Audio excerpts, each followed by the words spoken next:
दे दो। हजरत आयशा ने वो मिसवाक अपने भाई से ले ली और अल्लाह के नबी को दे दी।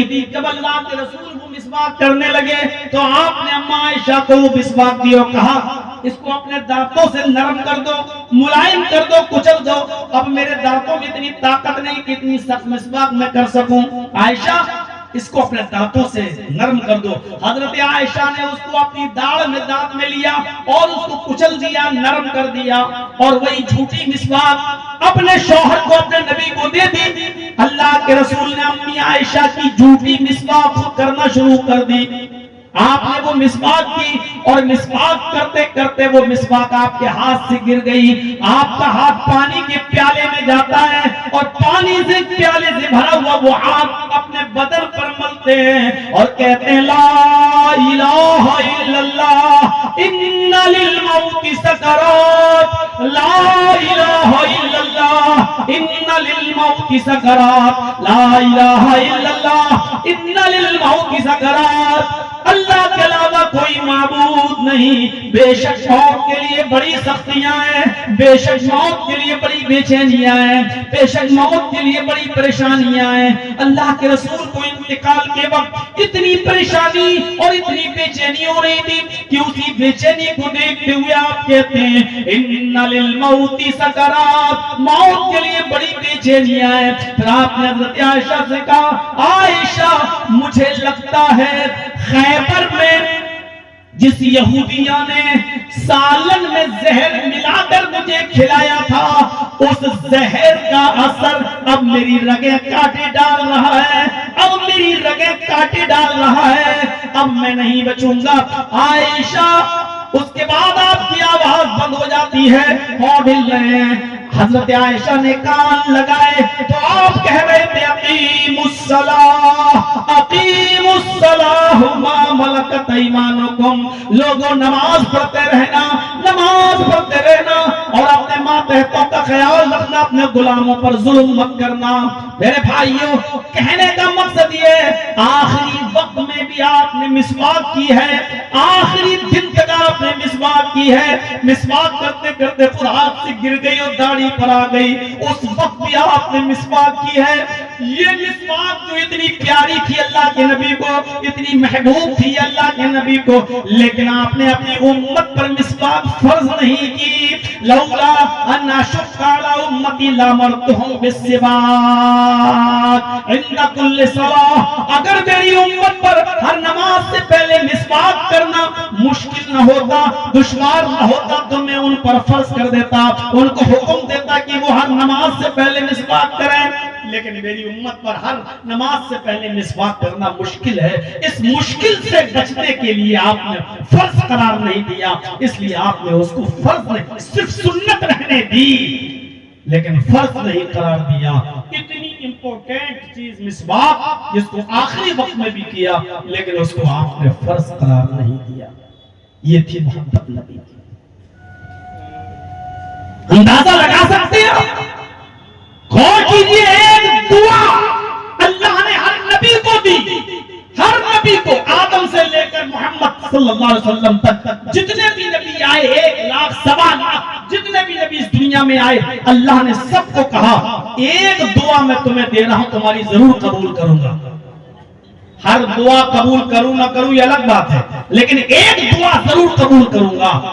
अल्लाह ने सारे नबियों को जितनों को यहां दुनिया में भेजा उनसे कहा कि तुम्हारी एक दुआ जरूर कबूल करूंगा।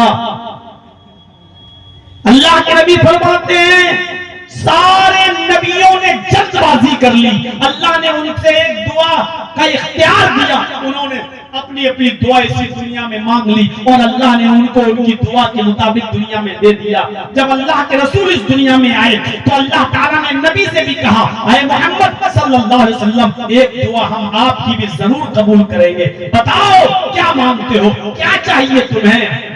हजरत आयशा कहती है अल्लाह के रसूल घर में फाका है, 2-2 महीने चूल्हा नहीं जलता, अल्लाह से दुआ कीजिए कि अल्लाह ताला हमारे घर में फाका खत्म हो जाए, हमें कभी भूखा न सोना पड़े, हमारे घर में रिस्क के दरवाजे खुल जाएं।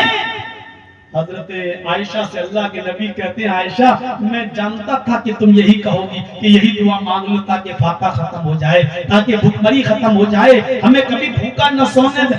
आयशा कसम है उस रब की इज्जत को जलाल की जिसके कब्जे में मेरी जान है, अगर आज मैं अल्लाह से ये कह दूं कि अल्लाह इस बहुत पहाड़ को मेरे लिए सोने का पहाड़ बना दे, तो काबे के रब की कसम अल्लाह आज इस पहाड़ को हमारे लिए सोने का पहाड़ बना देगा। जहां जहां मैं चलूंगा ये पहाड़ मेरे साथ चलेगा। आज अगर मैं दुआ करूं तो ये पहाड़ मेरे लिए सोने का बन जाएगा, लेकिन मुझे सोना नहीं चाहिए। आयशा मुझे रिज़्क़ के दरवाजे नहीं खुलवाना है, मैं चाहता हूं कि जब तक जिंदा रहूं फकीर बनकर रहूं, जब मुझे मौत आए तो हालत फकीरी में आए, और क़यामत के दिन जब मैं उठूं तो फकीरों में और मोहताजों में मेरा हश्र हो, मुझे उठाया जाए। हजरत आयशा ने कहा, अल्लाह के नबी कुछ तो मांगेंगे, अल्लाह ने आपको इख्तियार दिया है दुआ मांगिए तो आप कुछ तो मांगेंगे। आपने फरमाया, आयशा अल्लाह ने मुझे इख्तियार दिया है दुआ मांगने का, फख्तबअतु दावती, मैंने अपनी दुआ को छिपा लिया, मैं इस दुनिया में वो दुआ मांगूंगा ही नहीं। रसूलुल्लाह की रहमत देखिए, अल्लाह के नबी कहते हैं मैं उस दुआ को दुनिया में मांगूंगा ही नहीं, आखिरत में मांगूंगा। जब अल्लाह ताला मुझे क़यामत के दिन उठाएगा तो मैं अल्लाह से कहूंगा, अल्लाह एक दुआ हर नबी ने दुनिया में तूने इख्तियार दिया, उसने दुनिया में मांग ली, तूने मुझे भी एक दुआ का इख्तियार दिया था लेकिन मैंने वो दुआ नहीं मांगी। अल्लाह मेरी दुआ बाकी है, आज उस दुआ को मैं मांगूंगा। और अर्श वाला कहेगा, मोहम्मद सल्लल्लाहु अलैहि वसल्लम, हाँ मैं जानता हूं कि तुमने अपनी दुआ दुनिया में नहीं मांगी, आज मांगो, क्या मांगते हो, हम आज भी तुम्हारी दुआ सुनने के लिए तैयार हैं, बताओ क्या है, मांगो हम तुम्हें देंगे। कहा आयशा उस वक्त मैं मांगूंगा। हजरत आयशा ने कहा क्या मांगेंगे आप? उस मौके पर फरमाया, शिफाअतन लि उम्मती, मैं क़यामत के दिन अपनी उम्मत की शिफाअत मांगूंगा। ऐ अल्लाह मेरे गुनाहगार उम्मतियों को बख्श दे और इन पर जन्नत में डाल दे। मैं जहन्नम के किनारे खड़े अपनी उम्मतियों को जहन्नम के दरवाजे से लेकर मैं जन्नत में ले जाऊंगा। अल्लाह उस वक्त मेरी दुआ सुनेगा और अल्लाह मुझे इजाजत देगा और उस वक्त मैं ये दुआ मांगूंगा। हजरत आयशा कहती है, नबी की दुआ छिपा लेना, नबी का इस दुनिया में दुआ न मांगना, अपनी दुआ को क़यामत के दिन के लिए छिपा लेना, ये उम्मत के लिए रहमत है। मेरे भाइयों, ये मोमिनों के साथ खास थे, मोहम्मद रसूलुल्लाह सल्लल्लाहु अलैहि वसल्लम की रहमत, ये इस्लाम, ये मोमिनों के साथ। एक शख्स रमजान के महीने में अल्लाह आता है और कहता, अल्लाह के रसूल गजब हो गया, हलक तो या रसूल अल्लाह, अल्लाह के रसूल मैं तो हलाक हो गया। आपने कहा क्या हुआ? कहा अल्लाह के रसूल रोजे की हालत में मैं था और अपनी बीवी से मैंने हम बिस्तरी कर ली। जरा गौर से सुनिए मेरे भाइयों, अल्लाह के रसूल ने कहा ये तो बहुत बड़ा जुर्म हो गया है, ये तो बहुत बड़ा जुर्म किया तुमने। कहा अल्लाह के रसूल मैं नहीं चाहता था लेकिन अब हो गया तो क्या किया जाए। आपने कहा फिर कफारा अदा करो। कहा क्या? कहा रमजान के जब रोजे खत्म हो जाएं तो उसके बाद जिस रोजे की हालत में तुमने अपनी बीवी से हम बिस्तरी की थी वो रोजा तुम्हारा खराब हो गया है, उस रोजे को तो पूरा करना ही है, उस रोजे को बाद में रखना है। उसके अलावा 3 सजाओं में से कोई एक सजा भी तुम्हें मिलेगी पनिशमेंट और तरतीब से। पहली सजा यह है कि तुम एक गुलाम आजाद करो। कहने लगा अल्लाह के रसूल पूरी जिंदगी तो मुझे किसी की गुलामी करते हुए हो गई, मैं कहां से गुलाम आजाद करूं, नहीं है मेरे पास इतनी दौलत। आपने कहा दूसरा ऑप्शन भी है। कहा क्या? कहा फिर 60 रोजे रखो, वो रोजा तो रखना ही है जो खराब हुआ, उसके अलावा 60 रोजे रखना है तुम्हें, और वो भी कंटिन्यू, रेगुलर, मुसलसल, पैदर पे लगातार 60 रोजे रखना है।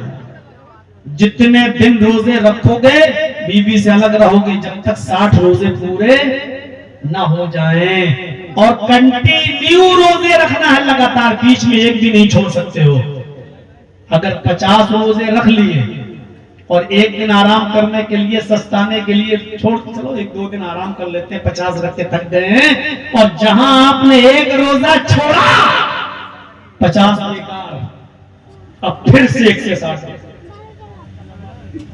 हाँ, अगर बीमार हो जाए तो अलग बात है, डॉक्टर ने अगर मना कर दिया रोजा रखने को और दवा चल रही है आपकी सुबह दोपहर शाम, तो वो उज्र में आ जाएगा, वो माफ है, फिर आप नागा कर सकते हो, लेकिन बिला किसी उज्र शरई के आप रोजा नहीं छोड़ सकते हो। उज्र है तो अलग बात है, उज्र नहीं है तो कंटिन्यू लगातार रहना है। उसने कहा अल्लाह के रसूल कितने रोजे रखना है? कहा 60। वो भी कंटिन्यू, कहा लगातार, हाँ नहीं रख पाऊंगा, इतनी भी ताकत नहीं, मैं पतला दुबला आदमी हूँ, मैं नहीं रख पाऊंगा। अल्लाह के रसूल देखा नहीं, एक रोजा में तो सब्र नहीं कर पाया, बीवी से मिल बैठा था, अब 60 रोजे और नहीं, ये भी ताकत नहीं है मेरे अंदर। तो आपने कहा फिर एक और ऑप्शन है, बस लास्ट का क्या, का 60 मिस्कीनों को खाना खिलाओ, 60 मिस्कीनों को बुलाओ अपने घर पे और एक टाइम खाना खिलाना है उनको पेट भरकर। अब 60 की गिनती पूरी करना है, अब चाहो तो एक एक करके 60 दिन खिलाओ,